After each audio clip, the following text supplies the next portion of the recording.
انا النهارده جاي اكلمك عن تجربه حقيقيه انا عشتها من الاول للاخر، وهي ازاي بدات محتوى على منصات يوتيوب وانستجرام. طيب، اول حاجه انا جاي النهارده احكي لك عن بدايتي، ايه الصعوبات اللي واجهتها، ولو انت عايز تبدا ازاي تبدا وتخلي بالك من ايه. اول حاجه، انا ازاي بدات؟ جات لي الفكره لما بدات اشوف محتوى التحفيز او الموتيفيشن، كله عمال يقول لك انت لو ما جبتش مليون جنيه في مش عارف في شهر انت مش فاشل، انت لو ما بداتش انت فاشل، انت لو ما جبتش اول عربيه ليك وانت في سن ال20 انت مش عارف ايه. كل الحاجات دي كانت اسقاطات وهميه. واحد مش عارف ظروفك ايه، واحد ما بيكلمكش عن ظروفك، واحد حتى ما بيتكلمش انت ازاي تنجح، هو بيكلمك ان انت فاشل وبس. انت عايز تنجح خد معايا الكورس ده فلان الفلاني، انت عايز مش عارف ايه خد معايا الكورس فلان الفلاني. هو مستفيد الاول والاخر ان انت بتشتري من عنده كورس او بيسوق الكورس بتاعه ان هو انجح كورس في العالم، وان انت اللي فاشل واللي العيب فيك، مع ان ممكن العيب ما يكونش فيك.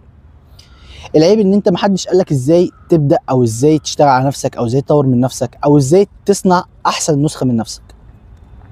طيب، عشان كده انا جيت قلت انا لازم ابدا.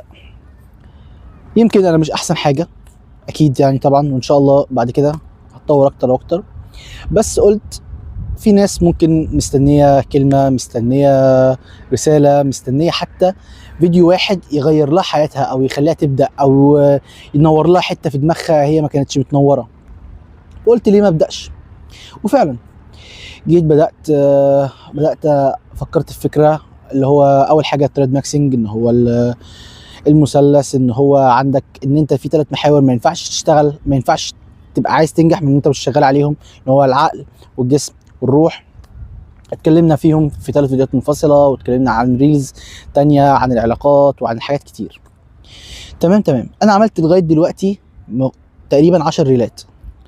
فده هو انت بالنسبه لك الرقم سهل بس ان انت تقف قدام الكاميرا وتتكلم من دقيقه ل3 دقائق وتطلع الافكار اللي جواك وتطلعها في شكل اللي قدامك يفهمه، دي حاجه حلوه، ودي حاجه مش سهله قوي يعني، بس مع الوقت هتبقى سهله.